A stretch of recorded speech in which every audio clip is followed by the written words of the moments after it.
First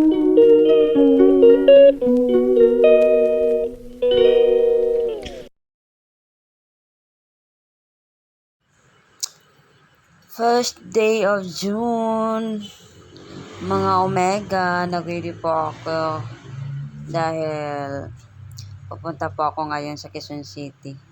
May appointment po ako ngayon. So, ito lang muna ang susuotin ko para hindi sobrang mainit. Maluwag-luwag ang manipis yung damit mo. So, parang comfortable ka talaga sa suot mo. So, yan. Yan ang napili kong susuotin OOTD for today. Tara na guys. Alis na ako. Thank you for watching. Abangan niyo po ako mamaya kung saan po ako pupunta after ng appointment. Pero uuwi agad siguro ako, mga Omega. Hindi na ako magtatagal kasi nga may gagawin pa ako. So, kailangan babalik na ako pagkatapos ng appointment ko. At sana makahabol pa ako. Half day lang sila. Bye!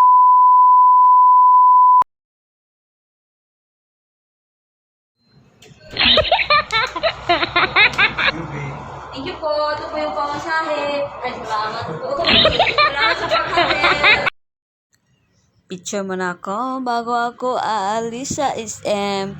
Pumunta po ako sa SM dyan guys. Dahil kumain muna kami saglit.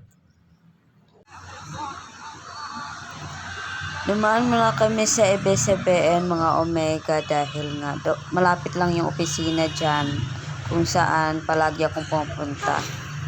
Yung office na pinupuntahan ko malapit lang sa EBCBN kaya dumaan muna ako dito sa Pinoy Big Brother. Pero yan, busy pa ang mga construction worker dyan. Inaayos pa nila ang bahay ni Kuya. Kaya nagpa-picture lang ako dyan. Good afternoon everyone. Kakauwi ko lang mga Omega. Sabado ngayon. So, galing po ako sa Quezon City. Na may appointment po ako half day doon. Umuwi agad ako after ng lunch. Dahil wala naman akong ginagawa. So, yun mga Omega. Umuwi agad ako. Dahil mag-grocery na naman. Po.